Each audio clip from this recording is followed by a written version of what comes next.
बिस्मिल्लाहिर्रहमानिर्रहीम।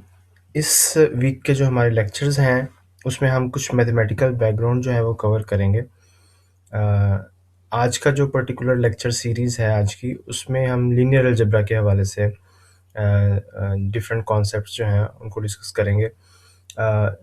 Linear algebra और उसके जो डिफरेंट उसके अंदर कॉन्सेप्ट्स हैं, जैसे कि वेक्टर्स है, वेक्टर एडिशन है, सब्ट्रैक्शन है, कंपोनेंट वाइज वेक्टर सम है, डॉट प्रोडक्ट है, मैग्नीट्यूड है, डिस्टेंस कैसे कैलकुलेट कर सकते हैं हम, और फाइनली मैट्रिसेस के हवाले से कि ये क्या होते हैं। ये ऐसी चीज़ें हैं जो आप अपने प्रीवियसली डिफरेंट कोर्सेज़ के अंदर पढ़ चुके हैं डिटेल के अंदर, ठीक है।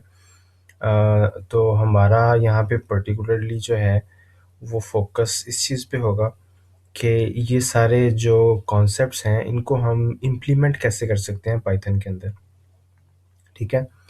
तो हम देखेंगे स्टार्टिंग विद वेक्टर्स कि वेक्टर्स बेसिकली जो हैं उनका क्या पर्पस है, और उन पे अरिथमेटिक कैसे परफॉर्म किया जा सकता है इन पाइथन, जैसे कि एडिशन कैसे हो सकता है दो वेक्टर्स का, सब्ट्रैक्शन कैसे की जा सकती है, ठीक है। उनका सम जो है, अगर सारे एलिमेंट्स एक वेक्टर के अंदर जो हैं पॉइंट्स जितने भी हैं, डाटा पॉइंट्स हैं, उनको हम सम कैसे कर सकते हैं, ठीक है। इसी तरह से डॉट प्रोडक्ट का आपको आइडिया है, वेक्टर्स के अंदर डॉट प्रोडक्ट का एक ऑपरेशन होता है, ठीक है। अ, वो हम कैसे कर सकते हैं। फिर मैग्नीट्यूड है, इसी तरह से डिस्टेंस है, और फाइनली हम मैट्रिसेस को डिस्कस करते हैं। तो हम इसको फिर स्टार्ट करते हैं, ठीक है जी।